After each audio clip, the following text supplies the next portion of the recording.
Have you had a chance to read the Call to Action report? Here's a copy of it in case you want to look through it. It's around about 250 pages long. That includes the Towers-Watson report, all the statistical material, as well as the recommendations and all of that. It really is fascinating reading for those who like that sort of thing.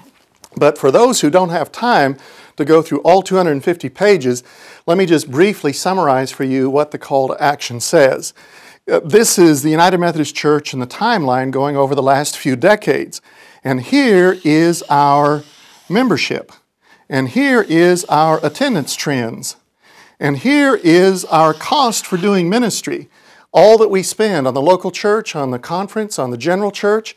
And here is our debt per capita per member of the United Methodist Church and how it has increased over those decades. Now just look at that with me for a moment.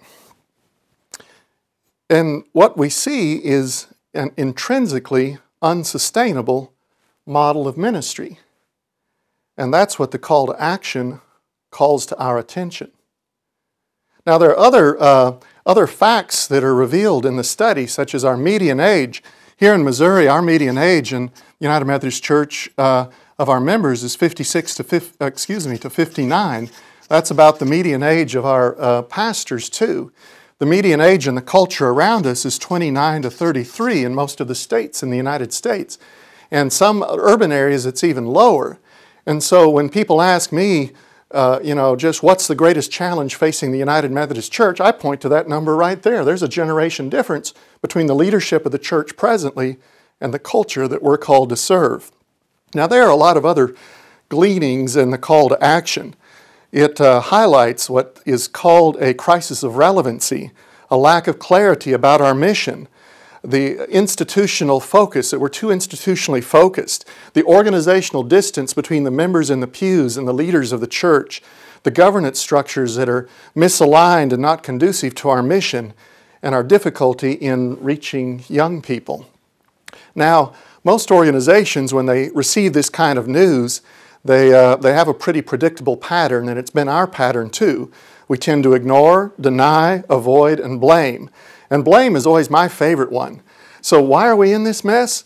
Well, it's the bishops. No, it's the general agencies. No, it's pastors these days. No, it's just you don't understand. You ought to see my church and the problems I have with my church. It's the ordination process. It's the liberals. It's the conservatives. It's general conference. It's the annual conferences. But what we've discovered over this time period is the blaming isn't particularly helpful because all of us play a contributing factor into who we are as the United Methodist Church. And that's one of the things that the Call to Action reminds us of.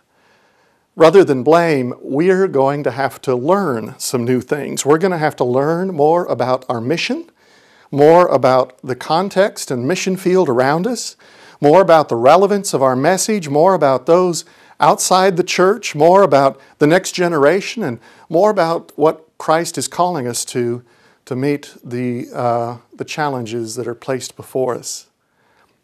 Now, there is a line in the Call to Action that suggests that the bishops, and we're the ones that commission the study, that the bishops need to take responsibility for this.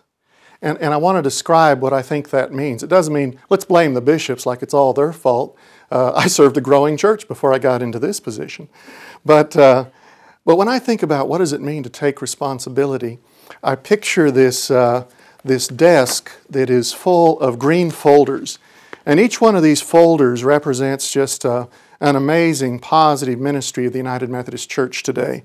So we've got Imagine New Malaria. We've got the growth of the church in Africa and the Philippines. We've got events like Exploration, the higher education and ministry event that calls together all those young people who are called to ministry. We've got New Church Starts. We've got UMCOR and disaster relief. We've got all these ministries that are just fantastic. But also on this desk, there's a single red folder. And the red folder is what reminds us of this larger picture and of where we're going. And the question is, who's going to pick up the red folder? And the call to action says, we the bishops are willing to pick up the red folder, but we'd like you to pick it up with us. And this is not easy.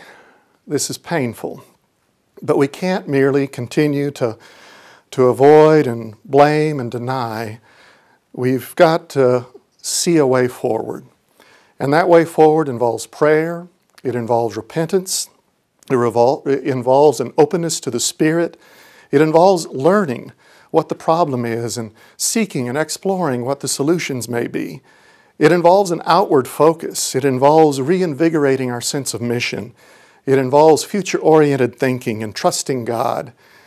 And it involves following Christ and stepping out like we read the very definition of faith in Sarah and Abraham, who stepped out not knowing where they were going.